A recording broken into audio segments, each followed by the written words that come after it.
really one of the headlines out of here. 45% of Hispanics voted for Donald Trump. He made inroads in groups that have been Democratic voters, going from about 32% of the Latino vote to 45%. That's a 13-point jump. This is going to rewrite, I think, how the parties approach Latinos.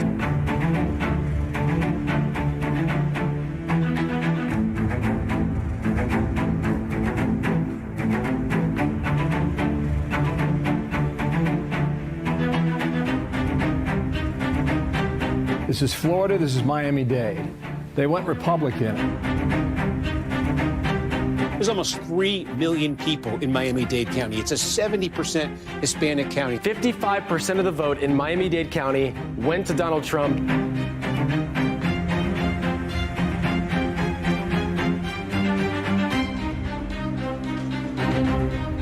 This is a realignment. It's a realization by the Hispanics that the new home is the Republican Party. We're talking about that. I'm sure that we don't have the final numbers, but everything indicates that we, the Hispanic community in the United States, may put him over the top.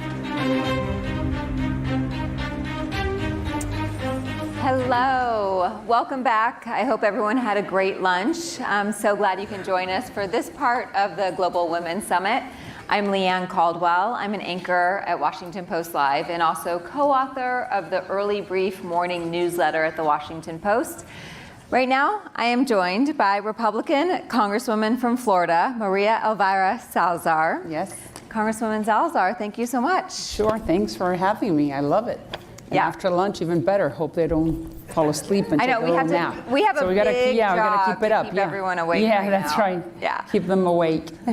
So let's start with some news. Yes. The news that just happened in the last couple hours is your colleague, Yep. Matt Gaetz, also of Florida, Yep. the tip of the state. He is no longer going to be in the running for Attorney General.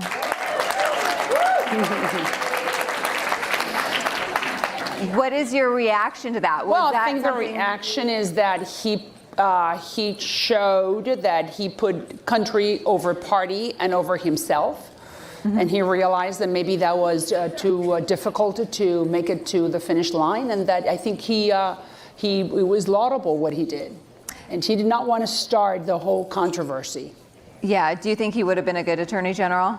Well, I think, listen, I believe that the president picks whomever he thinks are going to do the best job in the position. I do know that DOJ and needs to be looked at, that in this country, not like in Cuba or Venezuela or Nicaragua, like people that I represent from those countries, mm-hmm. The Attorney General and the Department of Justice needs to be completely and absolutely impartial and not tinted by politics. And unfortunately, in the last few years, we've seen that has not been the case. So I think that President Trump has a mandate, and he will conduct the country the way he seems fit, and in 4 years the voters will decide how he did it. Yeah, and this might or might not be relevant now, depending on what Matt Gaetz chooses to do. We're still trying to figure out if he can join the next Congress, because he resigned from this Congress. From the 18, but not the not the next one. Yes. So one of the big stories is this ethics report. The committee is divided on whether to release it. Do you think that it should come out now that he is not Attorney General? Look, I was asking one of the members of the ethics committee, and he told me we're going to follow the law. The law says that if it's tied, all the Democrats voted in favor of opening up the records and showing it to the public, and apparently the Republicans voted against it. Since it's a tie, then the law says that it remains private. It's been leaked, but I think that we should follow the law in every instance, because that's what makes this country great. The law is the law, and institutions reign, and that's what distinguishes from any other country in the hemisphere. So let's talk a little bit about politics. Yes. We've been talking politics ever since we started. What do you mean? That is true. I guess specifically, very directly, electoral politics. Okay, tell me. Your race, Miami. You represent Miami-Dade. You won with 60%. This is 61. Oh, 61. 61%. But what's also super fascinating, I mean, the first time you ran, you beat a Democrat barely, and it was Miami-Dade has not voted for a Democrat in Republican, in 36 years, and it voted for Donald Trump. So, why do you think Republicans did so well in Miami this year? Miami is part of Miami-Dade County, which is South Florida. And my district, like you said, is 78% Hispanic. I would say that South Florida is 70%, 60 to 70% Hispanic. And what I think that the Democratic Party needs to understand is that the message that they were sending for the last 4 years is something that doesn't resonate with Hispanics. For me, it's very easy to see. But I see that some in the Democratic Party don't. What is that? And what is it? All right, well, so the wokeness. I want to give you specific examples. Talking to children in kindergarten about sex is something that is completely foreign to us. Talking about the transgender conversation, pretty foreign. It's not that we do not respect people's choices, but it's a little bit too much. Not knowing that or having wondering if the FBI is not going to like whether you're going to go to your school and talk to the teachers or to the parent teachers association and getting into trouble. You know, this is a perception that it's a little bit too heavy for my community. And that has been accumulating during the last 4 years, and people hear. And on top of that, the word socialism. For South Florida, where you have millions of Venezuelans, millions of Nicaraguans, millions of Cubans, and Central Americans, people that love the American system, but they have the memories from their countries of origin about what socialism did to them, that still burns on your skin.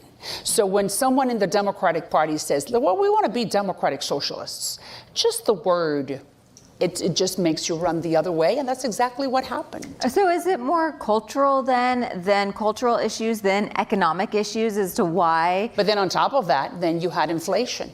Mm-hmm. And then what happens is that you have a point of reference 4 years before. That's what happened. 4 years before, if I was working at a gas station, I was making more money. 4 years before, eggs were not $10, they were $2.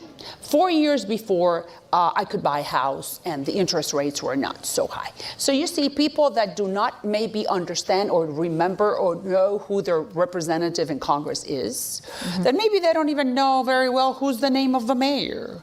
I mean, we're not into politics. I have 2 jobs. I have to raise the kids. I have to go pick them up, take them to soccer, you know, the regular day-to-day life. But that lady knows that the eggs are what I just said. So when it comes to time, they decide to change courses. And that's the beauty of the American system that we love. You see it happens sometimes to the Democrats, sometimes it happens to the Republicans, but the institutions and the system, for me, it's sacred. Why? Because I represent people that have a point of reference and understand what's the opposite to what I just said.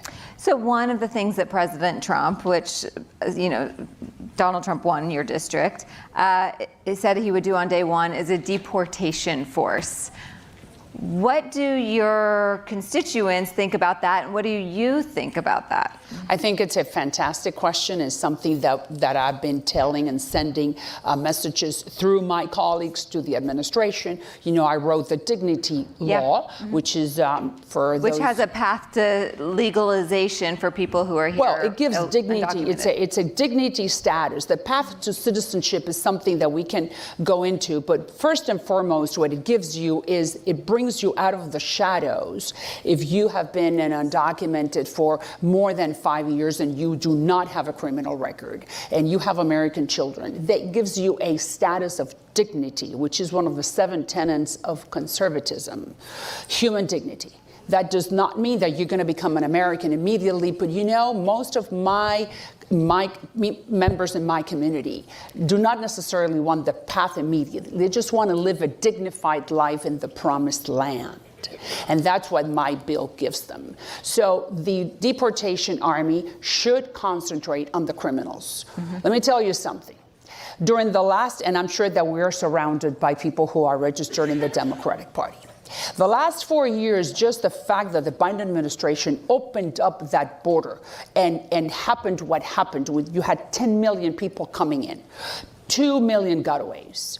That scenario was the worst disservice that this administration could have done to the Hispanics. Why? Because then by having to concentrate on the border and securing the border, you take away from the table the conversation about DACA and what are we going to do with the TPS and what are we going to do with the Dreamers and what are we going to do with their parents and what are we going to do with the people who are picking up the oranges in Florida who have been here for 22 years and they do not have a criminal record, but they're illegals. You know, those are the people that I want to pay attention to. But I couldn't because we have this issue created by this administration that I'm sure that they could have done it better. And that is the worst disservice that unfortunately the Biden administration did to the Hispanics. Because the Hispanics were waiting for the DACA results. What are we going to do with the Dreamers? What are we going to do with their parents? You see, that is what I'm here, and that's why I'm advocating for. Have you gotten confirmation or commitment from the president-elect and his team that they will focus just on the people with criminal records? That is a conversation that is happening right now because that is something that needs to be, it's a difficult task. We need to unplug and kick out of the country the Tren de Aragua, which is something that, how could that happen? Transnational criminal organization, we have thousands of their members, and you know something? You know who is the ringleader is Nicolas Maduro in Venezuela. So just picture this. We have a transnational criminal organization, a gang of people who just arrived in D.C. I'm not sure if you know about that. It just got to D.C. It's taking over Tennessee. It was they are in Colorado. They went to Texas, and they are well organized, and they hop from one crime to the other, you know, from child sex trafficking to illegal drugs to human trafficking, because they are they're not coming here to clean the toilets and change the sheets. They're not here to come and better the economy. They're coming to harm us. So that's what the deportation army needs to concentrate on and look for them. They're not working, they're not picking anything, you know, on the fields. So we have to go and concentrate. That's what I think they should do. And I have been telling them, and they agree with me. They know that the criminals have to go first so they don't harm us. Do you worry about the Trump administration going too far, especially on the issue of immigration, and there being political backlash, especially in 2026? I am concerned about that. Their mission could not be fulfilled, but I do know that they have learned from past experiences, and they understand that most of those people are here to do the job that other Americans are not feeling. We're talking about that we need to concentrate on that 10 million people that just arrived in the last 4 years. My bill concentrates on people who've been here for more than 5 years. And hey, look, the Trump administration talks to the business sector. We'll know that construction, hospitality, agricultural, manufacturing, they need those hands. Mm-hmm. And if we want to continue being the #1 economy in the world, we need to grow. And for you to grow, you need people, not only engineers, you need people that do all types of jobs. And those people are here. And they want to be part of the promised land, living a dignified life. Something else that I think is very important is that this path to citizenship, I'm sure but that's not what they're thinking first and foremost. You're thinking about not being deported, being able to go home for Christmas, being able to pay taxes, buy a home, buy a car, raise their American kids, and live in peace. Mm-hmm. That's what my dignity gives them. I'm not talking about path right now. You know why? You know how I know this? Because I talk to them all the time. I was in Univision for 35 years. I'm one of the founders of the #1 television network, Spanish television network in the country. So I'm speaking for them. Because, you know, Spanish is, I'm fluent. Yeah, absolutely. Well, I have an accent, don't I? I mean, it shows, right? I do want to ask you about another issue in the news. Speaker Johnson this week has said that he will not allow transgender women to use women's bathrooms. I was on the floor when Nancy Mace brought that up. So do you agree with Speaker Johnson's decision? Well, for what I understand, he said that he was going to correct me if I'm wrong, he was going to, there are unisex bathrooms all over the Capitol. Which I don't actually know about those. Well, that's what he was saying, so I can always check on that. I know, each member. Let's start with that. The representative from Delaware, right? She is. It's the first time that we have a transgender person on the floor, so this is all new to all of us. Nonetheless, I think that she deserves dignity and respect, just like everybody else. The people from Delaware sent her to represent them on the floor, so I think she's welcomed. At the same time, we have to pay attention and take into consideration what other members are feeling and thinking. So I think that she has a private bathroom. We all have private bathrooms in our offices. She can definitely use the unisex bathrooms around. Johnson is a nice guy. He wants to really accommodate everyone and move forward because, we're all Americans. This is not that we're Republicans and they're Democrats. No, we don't want, we want the country to grow and to continue being what it is. Hey, believe me, I'm the daughter of political refugees, and they are Cuban who escaped, socialism. And I grew up hearing about what other countries do to people, what socialists and what communists do. So we have we love the United States to such a degree, probably more than some of the people who were born here. You know why? Because we have a point of reference. We know what the other side looks like. So we love white when we have experienced black. So you are okay. You support Speaker Johnson's decision. I thought that he was saying that male bathrooms are for males and females bathrooms are for females, and then the unisex bathrooms. And I'm sure if there are none, he will open up some. I'm sure. But I was on the. That's a good question for him. Yeah, sure. I was on the floor when Nancy raised her concern, and he said, "Well, I don't." I haven't thought about that, but we're going to fix it. Next. I'm going to do away with it. So I'm going to ask you kind of a wonky question. There's this topic about recess appointments. If Trump does not get his cabinet quick enough or people he wants. But it takes, of course, cabinet nominees are just a Senate job, but it takes the House to agree to go into recess for the Senate to be able to go into recess, for the president to be able to recess appoint his person. The House has to vote to go into recess. If Trump wants his nominee that the Senate is not moving quickly enough on, would you vote in support of going into recess? These are hypothetical questions. I really cannot explain. I do not know, but look, this is the way I see it. The laws are on the books. Let's follow the laws. Trump won. He won the popular vote, whether we like it or not. He might not have won. The votes are still counting in. Are we still counting? But let's suppose he did. Everyone says, or other reports that says that. All right, so he is the president for the next 4 years.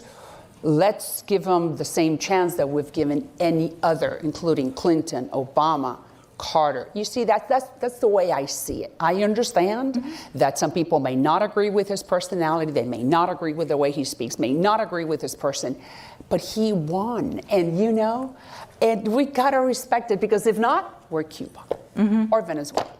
Venezuela, Maduro. So you see, that's my perspective. I always come from that. Institutions, laws, whatever is on the books, I'm going to follow the law. So you're telling me I'm not really very aware that we should vote on something? Yeah, I'll study it the moment it happens. Okay, we are so out of time. Only 21 seconds. If you can, have I spoken that much? You have. If you can answer in 10 seconds. Only 10? As a former journalist, don't I miss it? Critical is the media in this?